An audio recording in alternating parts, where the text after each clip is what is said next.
All right, you guys, before we answer that important question, I just want to share a review that we got just recently, a couple days ago, actually, from Hillary Bop. So she says, I stumbled upon this podcast a few years ago, searching desperately for some help to get me through this, the difficulties of my marriage at the time. And the title is what drew me in. I'm now sharing episodes with friends who are struggling with the same issues, and I'm able to suggest this podcast to my recovery groups whenever I get the chance. There's excellent advice for marriages struggling with sex addiction, but really any marriage could benefit from the practical advice given in each episode. Y'all are so honest and on point with your advice and strategies.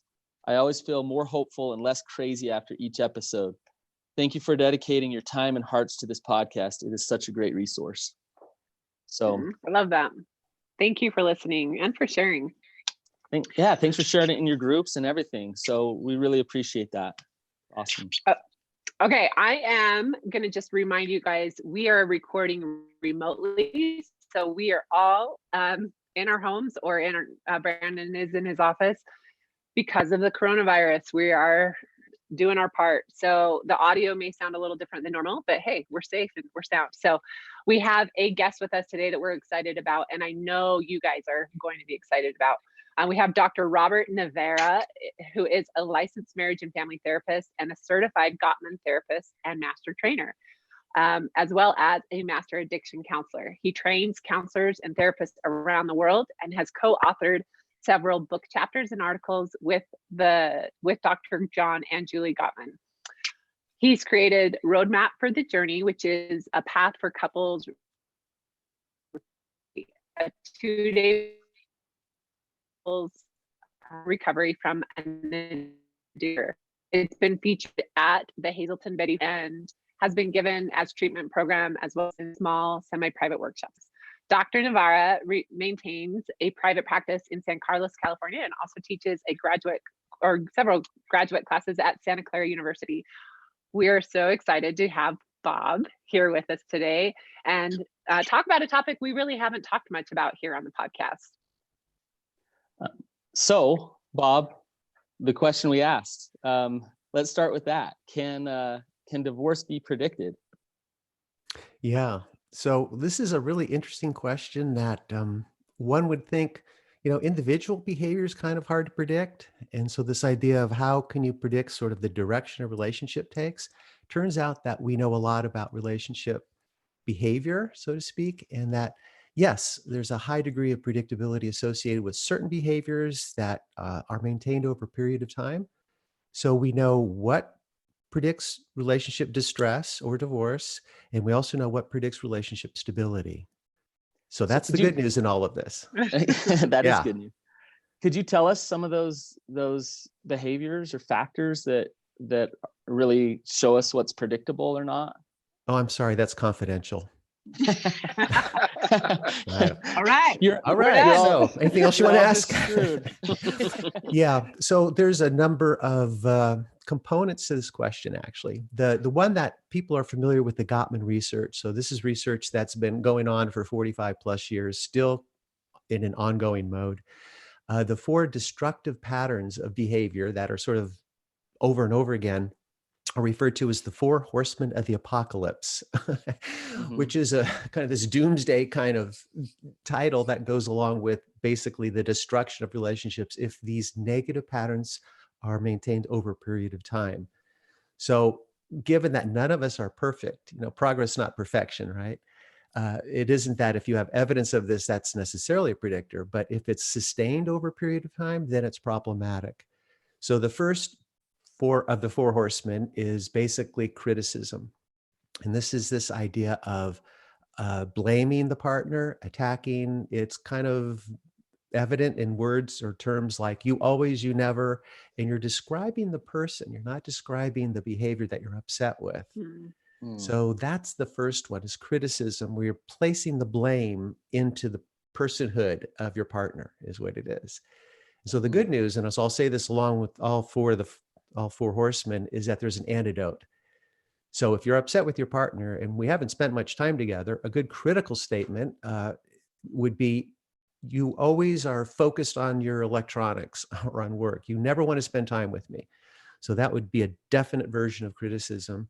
But underneath it is a longing for connection that can be reflected in a much better effective statement like, it's been a while since we've spent time together. So you're describing what you've noticed. I'm uncomfortable with that, or I'm sad, or I'm lonely. You're adding a feeling. And then the third part is a request. I'd really like us to figure out how we can spend more time together, like starting now, for instance. It almost feels like, as you talk about that first horseman, the critical part is like trying to force somebody or control them or get them not to do something, where the antidote is more being vulnerable and open with the person about who you are, right? That's exactly right, Brannon. Because underneath, even with all the four horsemen, there's a sense of, there's a longing for connection, and it's just coming out sideways. So there's an emotion we want to get to. When we're not suppressing needs, what we're doing is we're trying to figure out how to express it in a way that most likely creates a good outcome. And so it's hard to turn towards somebody when you're feeling criticized, right? It's like, I don't want to, oh, you want to spend more time with me? I'm not sure I want to spend time with you. This doesn't feel like a good moment here, you know?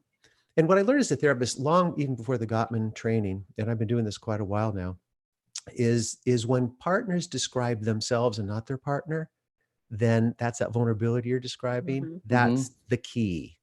I'm sad. I'm upset. Here's what I need. This is what I would appreciate right now. This is important to me. It's just, that's much easier to turn towards. Bob, will you repeat that statement again? Sorry, Ashlynn, but Bob, will you repeat that statement that you just said about a partner describing themselves? Yeah. So the concept would be when partners describe themselves. So here's what's happening for me, and here's what I need. That is much more likely to create a good outcome rather than describing the partner. You don't spend time with me is different. And it's not a matter of being politically correct, so to speak, or the right language. You don't have to be a therapist to do this. This is all based on what we learn from couples. So this is not out of the imagination of therapists. This is observing what successful couples do. And successful couples, when they manage emotions, describe their emotions and their needs. I'm upset. I love that.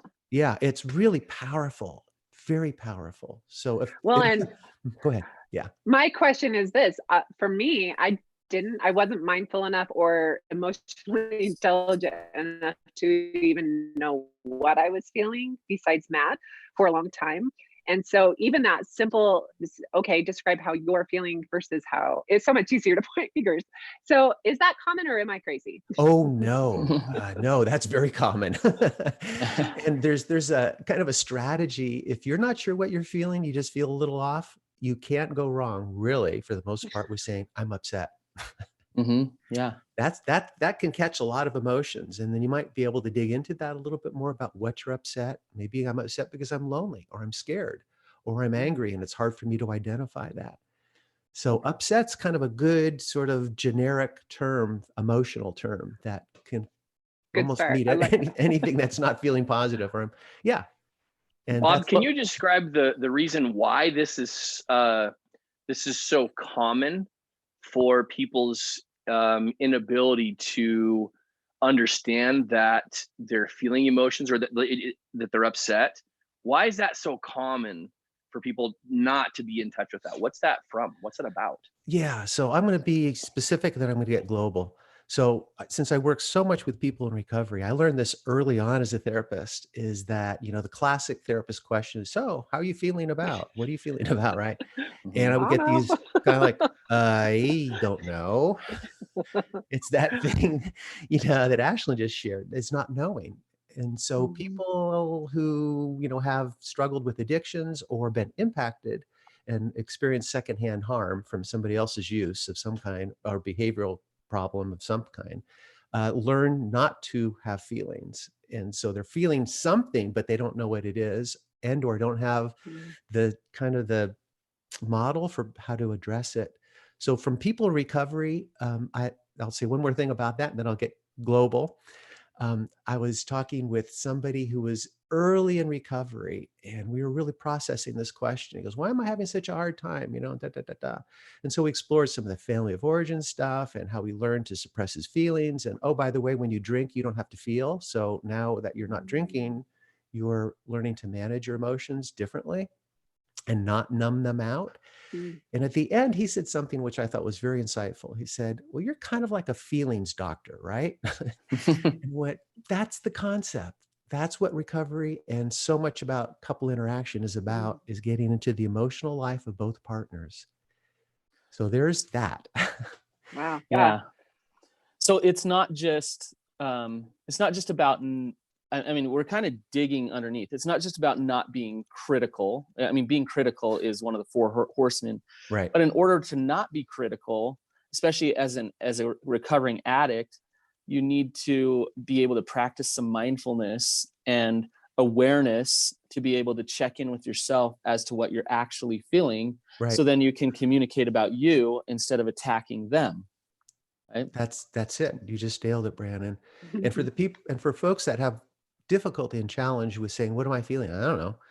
You know, a lot of therapists do this. Is very common. We'll have a list of feelings. It's like you kind of go, huh, you know, this one here and this one here. And I guess I'm sad and I'm upset and I'm scared. Yeah. So if you have a list of feelings, and you can Google these, of course, that helps. And then the other thing that could be very helpful in identifying feelings is starting with where you're feeling, what you're feeling in your body. So I'll do this with clients a lot. What are you feeling? I'm not sure. What are you feeling in your body? Oh, kind of a tightness in my throat. Okay. So then we explore just that. It might be kind of, it's hard for me to express myself and I'm fearful of vulnerability and, you know, that kind of thing. So that's a good start. Awesome. Okay, Bob, what's the next horseman? All righty. Just one more thing. So the global thing is, this is not a dynamic unique to people in recovery. This is, a lot of people grow up with this version of it's not okay to express emotions. So there's reasons why that might be difficult for lots of folks. There's also a protectiveness that happens when the relationship's in distress. So I'm not sure, and this is what Ashlynn said, that vulnerability that comes out, you know, so it's something that we work towards. If you're not quite ready to have full disclosure with emotions, it might be something you work incrementally towards. Okay. So second horseman is defensiveness, which reasonably you might think kind of follows criticism. You know, the dishes are in the sink again. You never do what you're going to say. Well, I'm not perfect. Okay. So we've learned there's two versions of defensiveness. One is called righteous indignation, which is actually my favorite. And that's where you do the counterattack. Well, you're not so perfect. You know, what about last night? You're supposed to do dishes and you didn't, right? Yep. And so there's that. The other version, this is all research-based stuff now, is innocent victimhood. Innocent victimhood is sort of not it's less obviously defensive sometimes, where you're just sort of making excuses and maybe a little bit whiny, just kind of just not taking responsibility. And there might be I've never done any of that. I'm sure none of us here have ever done that. You sound a little defensive, Ashlynn. Are you sure that's true? Arms folded. No, not me. Then there's body language, right? Yeah, there's that. And so the antidote is, not surprisingly, and this is built into recovery model, is to take responsibility for some aspect of what's going on. So I didn't do the dishes last night. You're right. I'm sorry. You could say, I was tired, but I could see why you're upset. That's a non-defensive response. And so you're taking some responsibility and acknowledgement for something your partner's saying. And so that's the antidote. We use words like gaslighting and just turning the tables and things like that. We see a lot of defensiveness. Yeah.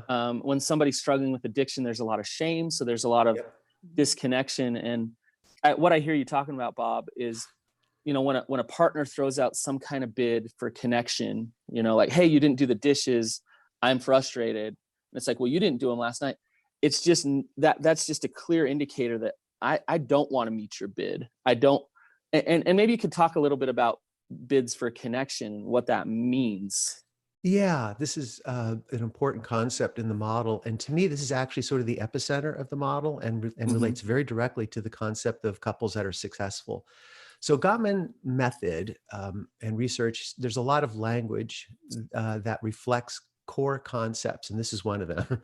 So a bid is any attempt a partner is making verbally or non-verbally to connect with the other partner. I'm lonely.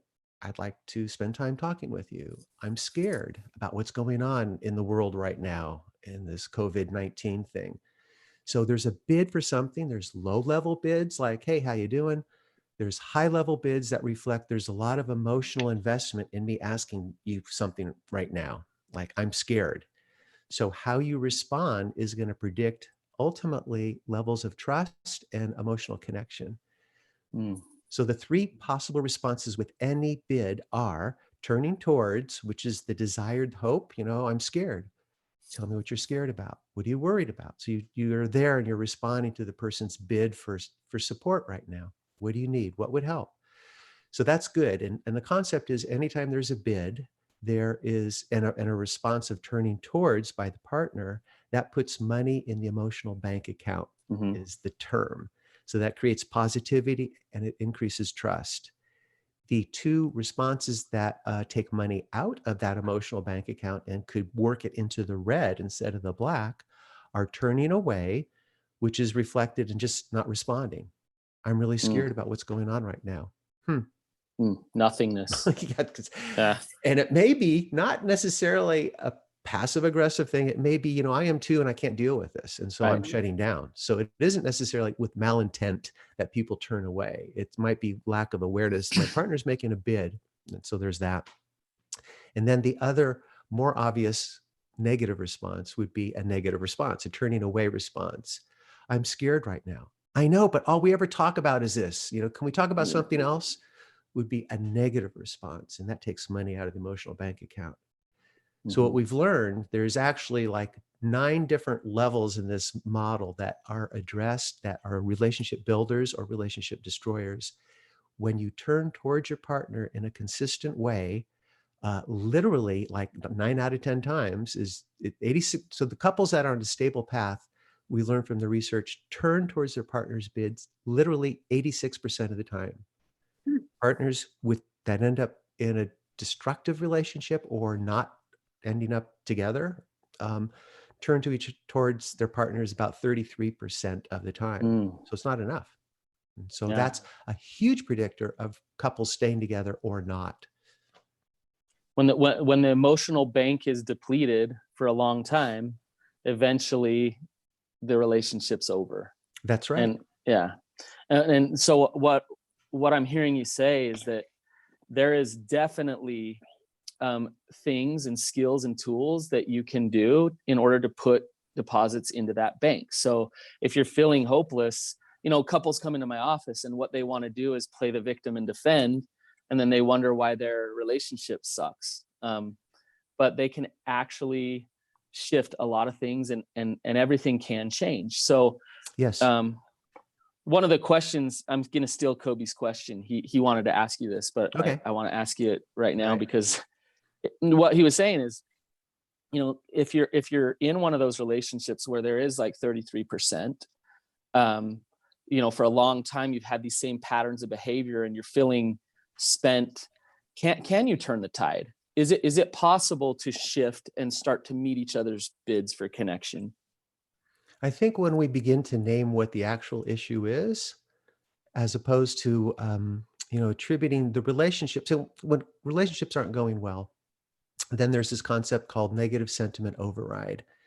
And what that means is that there's a perception of the relationship and of the partner that negative perception that overrides any positivity. So there's that.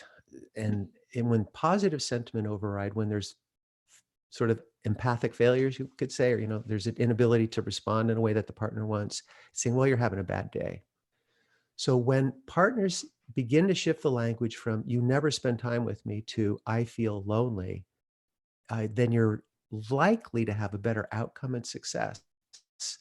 The challenge is that if you have a series or a history of unmet or unresponded to bids, then, as you could imagine, partners stop making bids. It's like, well, I'm not going to ask for what I need because clearly it doesn't work. So what couples can do is to say, if just this one concept all by itself is incredibly helpful, bids and turning towards. So I would hope or provide an opportunity for your listeners to consider this idea to say, so if I talk with my partner about what a bid is and what's at stake, then maybe we can have a different understanding of how to get our relationship back on track. Yeah. So there's great hope always. That makes so much sense to me, because I feel like when we started naming just the education part, it does make a little more sense and more doable than when it's just, I'm mad and things aren't working and this feels crazy and chaotic. Right. And it turns out that conflict can be a relationship enhancer if it's done well.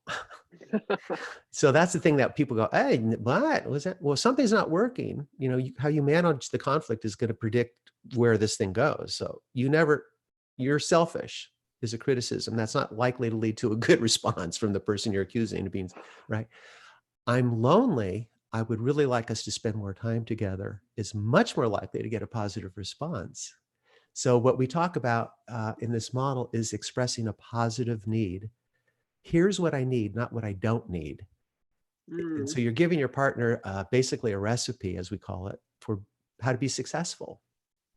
And it's not because you're controlling. The point with this, because oftentimes I've heard the comment, Bob, not just in my own relationship with Ashlynn, but with others, is you need to figure it out. I'm not going to be prescriptive every time. You need to understand exactly what I need. And that can be when I don't understand my own self, when I don't understand my own emotions, when I don't even know how to express what I need. How on the green earth am I going to figure out what my partner needs and then provide that for them? So hearing you say that is quite vindicating, really, in a lot of ways. Yeah.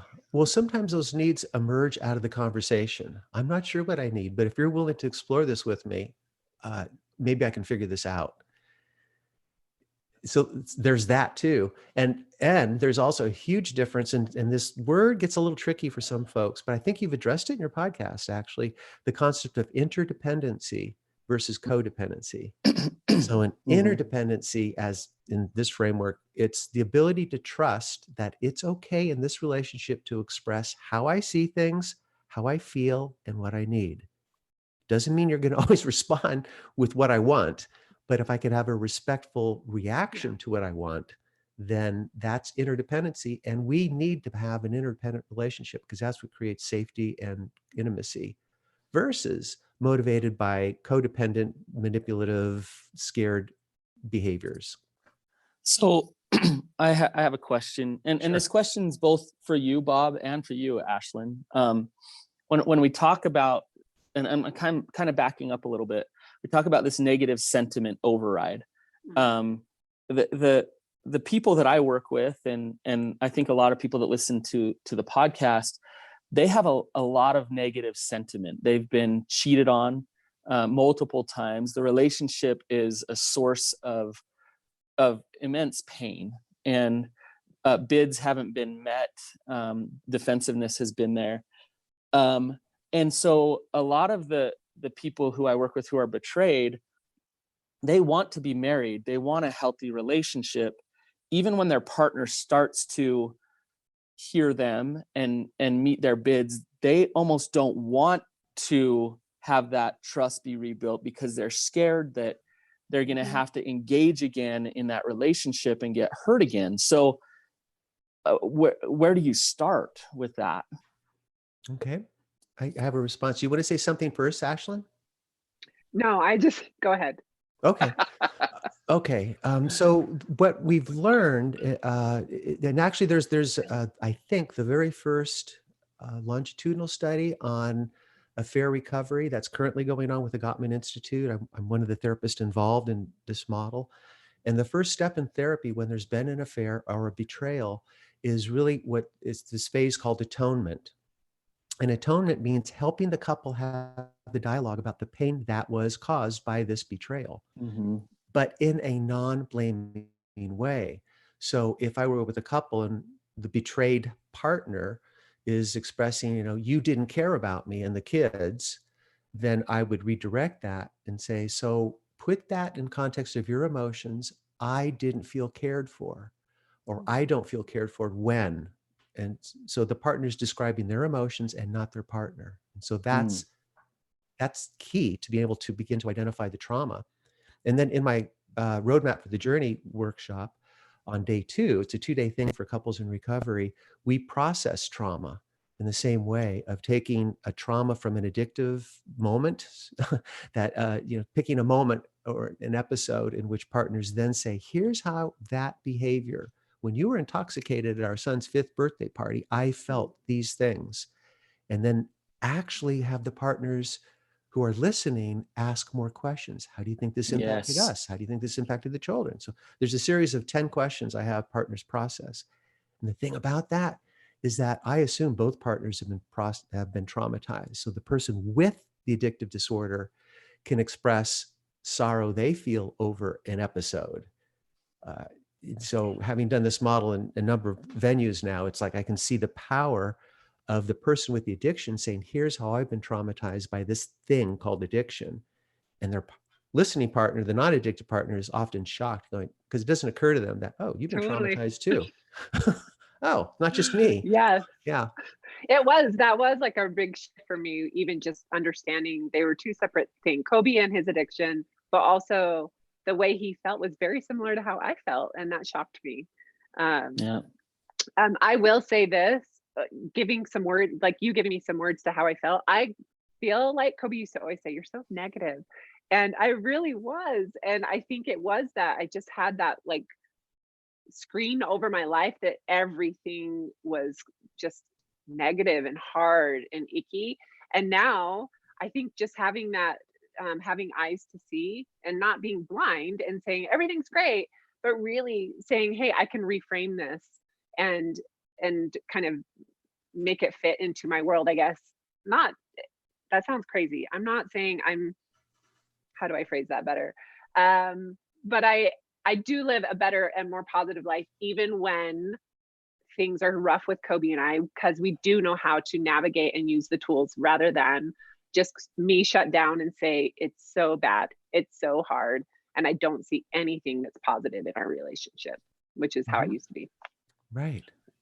One thing we talk about a lot in Coby, Coby's famous words are "say more," and to Ashlynn, and we talk about curiosity. And what I'm hearing you say, Bob, is that the way where to start with this whole atonement process is you got to get rid of all 4 of the horsemen. Even though we've talked about just 2 of them so far, they got to be gone.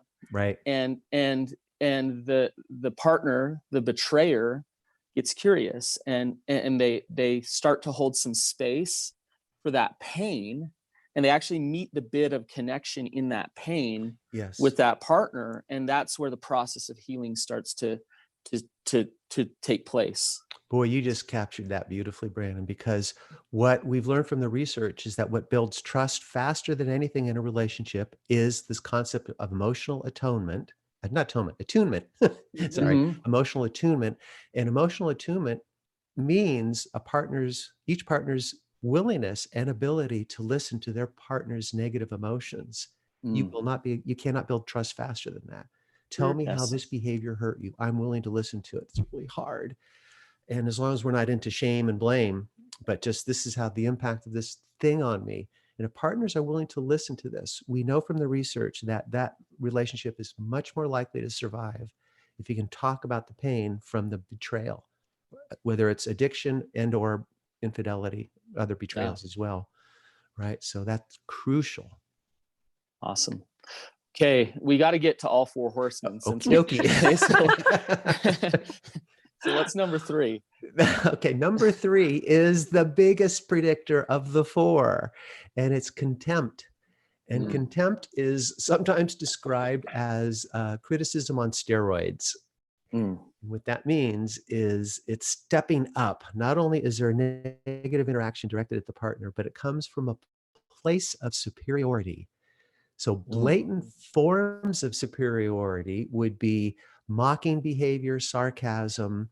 Oh, you have it so rough. Oh, ours is the worst marriage ever, or mocking in the voice of the partner. So that's contempt. And then less obvious, but still seriously damaging forms of contempt down the continuum would be basically an invalidation of the partner's reality. And that's that gaslighting you're referring to earlier, Brannon. It's like, that never happened. And oh my gosh, with addiction history, that's kind of an ongoing thing, right?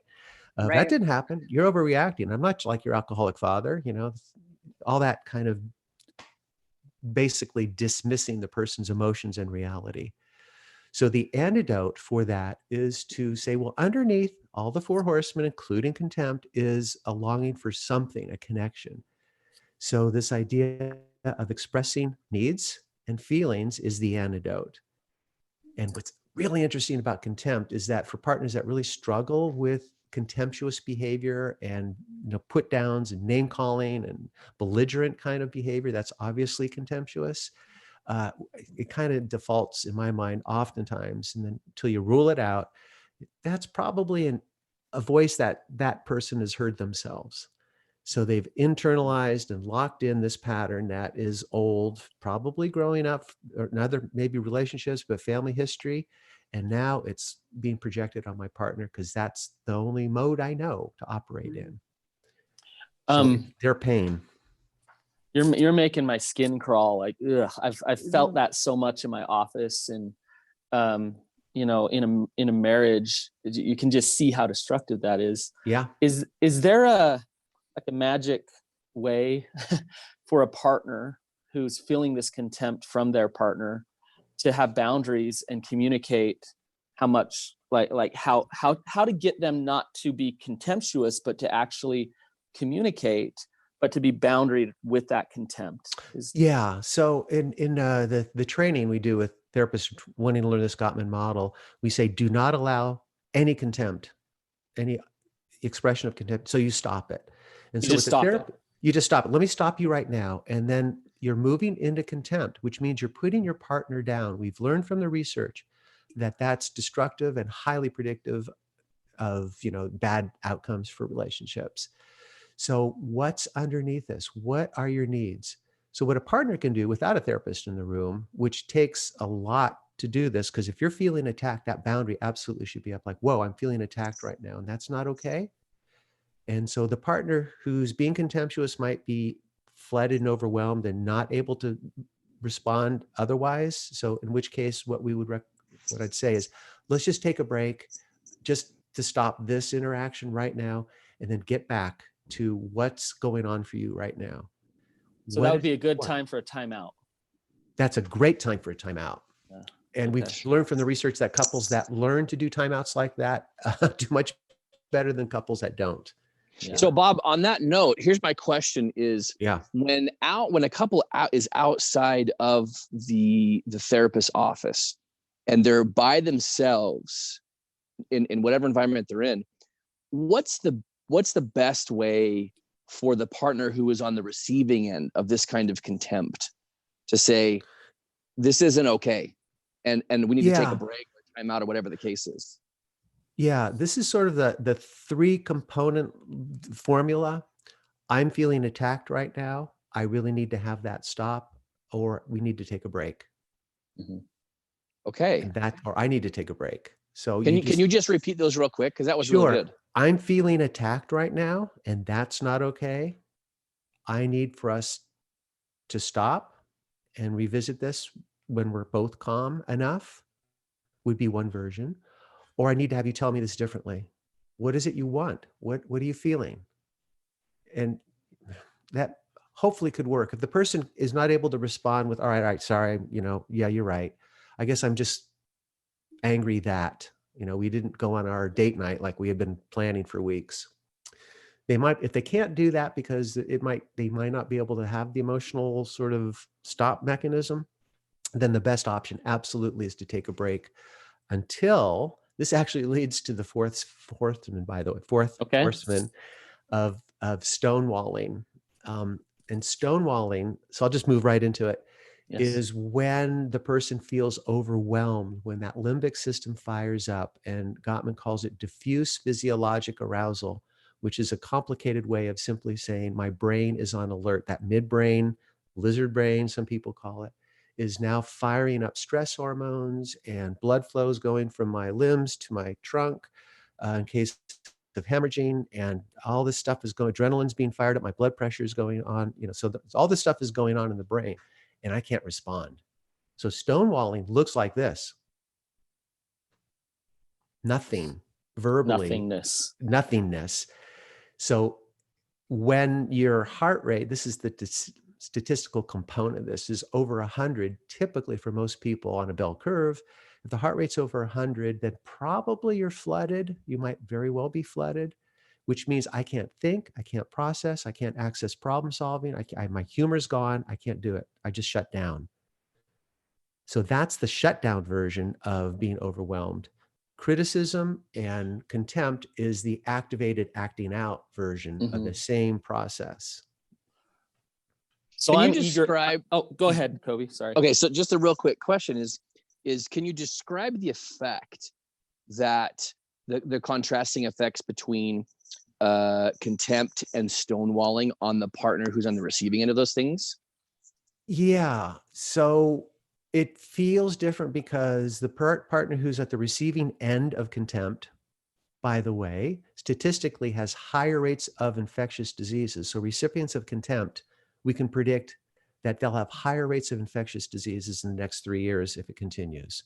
It affects the immune system, So anyway, there's that. Feels that attack, and they're likely to stonewall. So they may just shut down if they're not able to manage it in the moment. So there might be a mechanism of survival attached to that.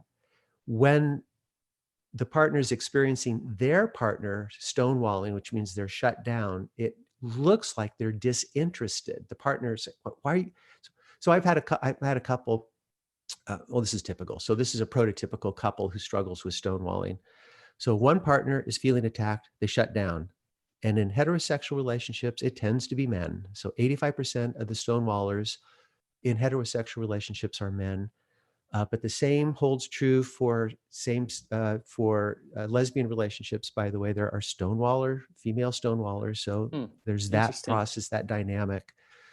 And what happens is that the person shuts down, can't talk, can't process, and looks like this, looks away from the partner who's over here. And I've had couples say, like, well, there you go again, you're shutting down. We came here to talk about our problems. Like, why are you shutting down again? And when that happens, I kind of prime couples to know about all of this ahead of time. So I have what's called pulse oximeters in the office, where literally they, put that little oxygenation and pulse rate thing on their finger, right? So the heart rate that would normally be a resting heart rate for an individual might be 60, 70 something. Now it's 140.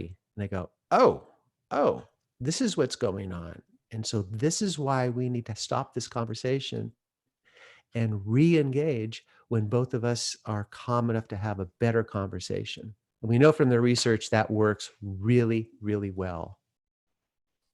Now, I know that, you have a person in contempt or an attacker, you have somebody stonewalling. We need to stop this conversation and re-engage. A lot of couples or people are worried that we're going to sweep this under the rug. Yep. We're not going to re-engage. And so the person who's attacking will continue to attack because it's like, oh, no, you don't. Like, no, don't you take that time out. I'm going to keep you engaged no matter what I have to do. And then it just escalates from there. So that re-engagement process, do you work a couple through like tools and rules on re-engagement? So the general guidelines given are, if one of you is feeling overwhelmed or you perceive the partner is being overwhelmed, it's quite fine to say, need to take a break, I'm feeling flooded. So that's the code word or some code word, right? And then the agreement is whoever calls for that takes responsibility to re-engage. And what I emphasize with partners is that if you use this as an escape clause, then you're going to blow trust and this will backfire and will not work. So unless you're willing to re-engage, don't use that strategy. There's that. I like that. Yeah. And then the other important guideline for this is when partners are taking space apart is what's called the nature of a good break. So if you continue to think about how unreasonable your partner is and what's wrong with my partner, we call that distress rehearsing thoughts, right? So it's like, well, personally, I don't know. She always blames me. Separate room.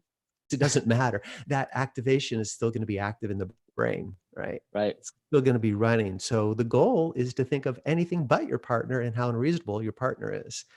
So meditate, breathe, take a walk, play a game, watch a Netflix, binge on something like Netflix or something until you're calm enough to re-engage. And So that's- anything to distract, calm Yes. yourself down, and then have that commitment to come back and re-engage if you Yes. took the time out. And that Yes. increases trust. And so when you're talking about this, there's actually a very strong bilateral relationship between the strength of the friendship system, which is positivity, closeness, and intimacy. There's levels in this model that there's 4 different levels addressed as a friendship thing. What we're talking about is conflict. If you have a strong relationship where you're able to talk about things, make bids, person responds, then when you hit those conflict bumps, then those bumps are less awful because you're putting shock absorbers, so to speak, on this relationship car. So you feel the bump, it's like this. If you don't have positivity in between these conflict moments, then boom, you're hitting these bumps and the relationship is feeling the impact, is what I mean by that. I love that analogy. Yeah, it works well. Yeah. Yeah. So I see couples, really healthy couples, when those conflicts come, it really ends in connection. Yep. Good stuff. Yep. So yeah. Actually, I want to say something really quickly about that, Brannon, because what we learned from the research is that conflict does not predict bad outcomes unless it's associated with the 4 horsemen or it's escalating conflict. Oh, So interesting. So what happens, like, you didn't do the dishes last night. We'll go back to that one. Well, yeah, I guess I'm not OCD like your mother. Oh, no. Just increased.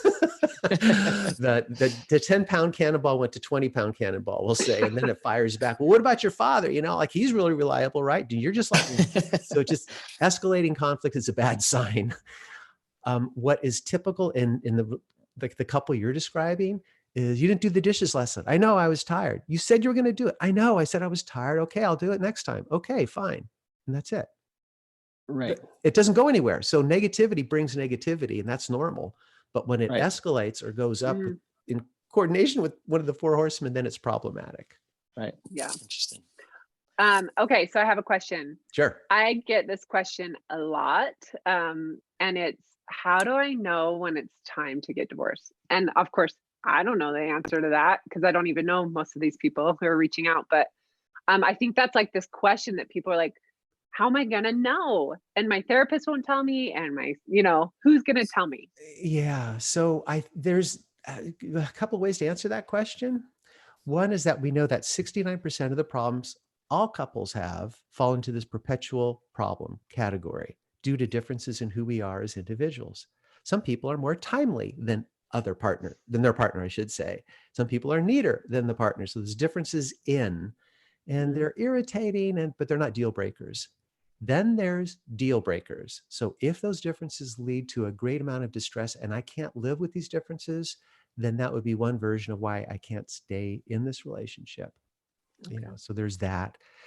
Another version, of course, if there's any physical abuse that we would, here's the thing that's kind of controversial, so I'll just say it, is that we've learned when there's intimate partner violence, there's two categories. This is what we've learned from the Gottman research, is characterological, which is what most people associate with serious damage, and there's definitely a victim and a perpetrator.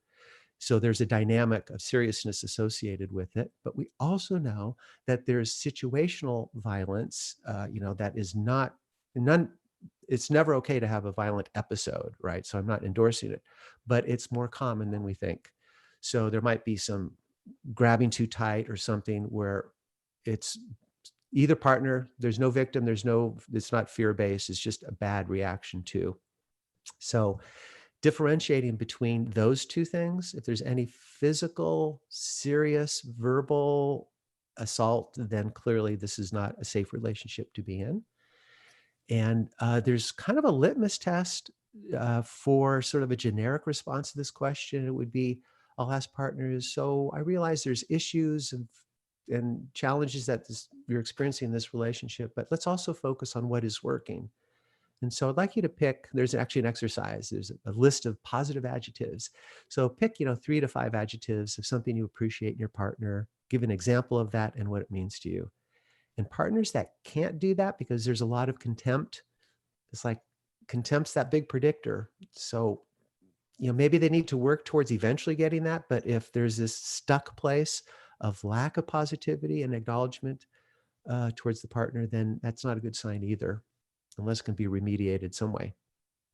There's no positive regard. And Yeah. I see Bob, and tell me when couples come in and they're fighting, Mm-hmm. I'll tell them this is good stuff, because we got a lot to work with, and it all comes down to attachment, and you want connection, and so you're fighting a lot. Yeah. When couples come in and he or she says, I really wouldn't care if he went and cheated on me. I'm good. Like, I don't care. And they're apathetic, Mm-hmm. and there's not energy there for connection at all. They're just done. Yeah. That's when I've had a really difficult time getting a couple to try to re-engage and connect. Yeah. So, well, there's two divorce profiles that came out in the research. One is at 6-point-something years, characterized by this high conflict couple, back and forth like we're talking about. And then there's another version I think I'm hearing from you, Brannon, and that's the emotionally disengaged couple. And the divorce profile spikes at about 16 years. So those are the couples that don't care. They look very different. So you can see the obvious sort of distress in a high conflict couple. And then you get to, I don't really care, because there's no emotional connection. Right. Now, both of those profiles can be worked with in therapy. And so if you're in one or the other, doesn't mean you can't do something about it. But for some people, it might be too late. We know that people tend to wait. This research is a little bit dated, so I'm not sure if it's current. 6 years before getting into couples therapy, after they identify a serious issue. Okay, Ashlynn, you have a reaction to that, do you? Oh yeah, especially because I grew up thinking therapy is really like, if you're getting divorced, you go to therapy, which sounds crazy, because if we want to stay in a relationship, we want to figure out some skills and tools to stay in a relationship. So I'm a huge proponent for therapy now, and I think it's great to just go and learn some skills, no matter where you're at. Yeah. Well, that's important, because what came out of this research, and people worry because they might call a Gottman therapist, or call me, for instance, and say, so are you going to tell us whether we should stay married? And I say, no. Yeah. We start with an assessment. It's a very detailed assessment that we meet for quite a number of hours before we even begin therapy. What I'm going to tell you is, according to the research, what's working and what isn't working. And then you can decide what you're willing to do about that. Right. And so first part of the research is what predicts divorce, but now we're well into the second phase, and that is divorce prevention. So if you're listeners, if you're experiencing a great amount of distress right now, this stuff I'm talking, the predictive stuff, was with research couples, not therapy couples. So none of this, the research findings came from couples that were in therapy while they're doing this. Oh, These are interesting. couples that were what we know is that relationships are incredibly stable, meaning they're either stable in a positive way or stable in a not positive way. So unless you do something to change that direction, you're probably going to stay on the same path. And that's where therapy can be so helpful, to change the path. Yes. Okay. Well, I think we could go on forever. Until tomorrow. But we're all just sitting around anyway. I know. Let's just keep talking. We do marathon therapy, so why not marathon podcast, right? Yeah, totally. Bob, I'd like to invite you back on sometime. It was so good talking to you, and I think we're just scratching the surface. So I think we'd love to have you back again. And like Ashlynn said, divorce and obviously couples counseling, relationship is what people want to hear about. And so we'd love to have you back on. Do you want to tell us a little bit about what you have going on and where people can find you? Sure. So I have, thank you, 2 websites that you can get some more information on some of this stuff of what I've talked about. One is drrobertnavarra.com, which I know will be in the program notes. And I have a Gottman blog. And so we cover a lot of stuff from the research on couples, what helps strengthen relationships. And then I have another website called couplerecovery.org with another blog specifically for couples in addiction recovery. And I'm currently promoting and presenting Roadmap for the Journey. It's a workshop for couples in recovery, which I've given recently, actually, at Betty Ford Hazelden several times now in different treatment programs. And I'm creating an online version of this as well. That'll be resources for couples to help integrate recovery into their relationship. So those are the Awesome. big things going on for me. And Right. Robert, are these workshops or resources that can be used for heterosexual, lesbian, and gay couples? Yes. That's fantastic. Yeah, it's a really big gender deal. friendly and fluid. It doesn't matter because the relationship dynamics. Oh, Gottman had included same-sex couples in the research, and so Good. and basically the outcomes were pretty much the same, with some exceptions. In same-sex couples are able to apparently manage conflict more effectively and get a little less flooded, but pretty much the dynamics are the same. Interesting. Very interesting. I've enjoyed this so much, and I took a bunch of notes so I can quote you over on social media later. Oh, So cool. thank you. You're welcome, Ashlynn. All right. Thank you for being here, Bob. Again, just appreciate your contributions, not just here today in this episode, but just in general. This is working for humanity is a labor-intensive, challenging pursuit, but with the effort, the time, the labor that you put into this, it makes a difference. So appreciate what you are doing. Thank you, Coby. I appreciate that very much. It's a big deal.